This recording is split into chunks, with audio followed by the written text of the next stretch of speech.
Now, Storm Tracker weather with meteorologist Cameron Landfield. Well, good morning, everybody.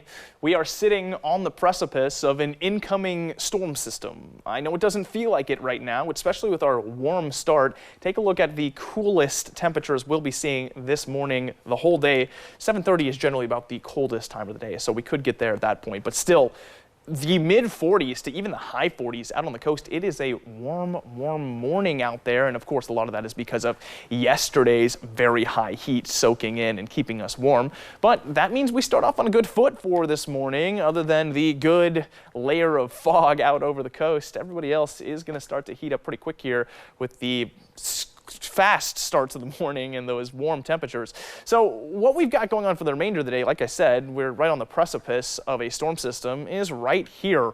Watch this slide on in. This is a loop until 11 p.m. So when that actually does hit, it's very late tonight, but we are looking at some potential rain chances for today with this really weak system that slides through, and then that is going to carry over into Saturday morning as well. So let's actually go ahead and cut on over to the Stormcast here to see what it looks like for the remainder of the morning and when that storm system actually moves in. So 5 a.m., looking at that layer of fog out over the coast here, and then as we get into 6, it actually gets even stronger.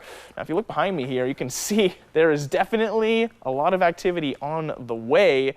Moving into 7 o'clock, it's getting a little closer, and now that layer of fog is actually close to Eugene. I don't think we'll see a drop in visibility over the valley, though. 8 o'clock does show a little bit of retreating of that cloud cover, and then as we move forward even farther here, it stays dry. 11 o'clock, a slight chance of some showers out over the coast, but 12 o'clock, now we're just still seeing low cloud cover. It's starting to move in towards the valley.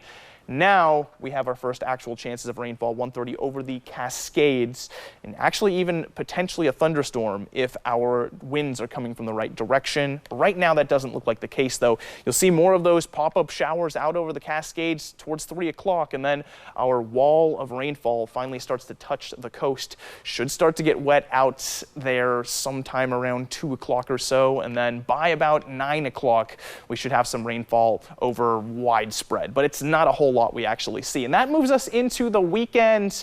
Probably shouldn't be mowing on Saturday, but Sunday could be okay. But look at this. As we move into Monday, we'll see another heat bump. It's going to be looking a lot better as we move into next week. You can see that in the 7-day forecast. Friday evening into Saturday morning, a little bit of rainfall. Then Sunday all the way through, nice and sunny. Same pattern for the Umpqua Basin, getting back to 83 Tuesday. A little cooler on the weekend. Saturday at 60. Cascade passes will show us just a slight bit of snowfall Saturday. Then we dry out after that, get back into the 60s, down to the 30s on Saturday.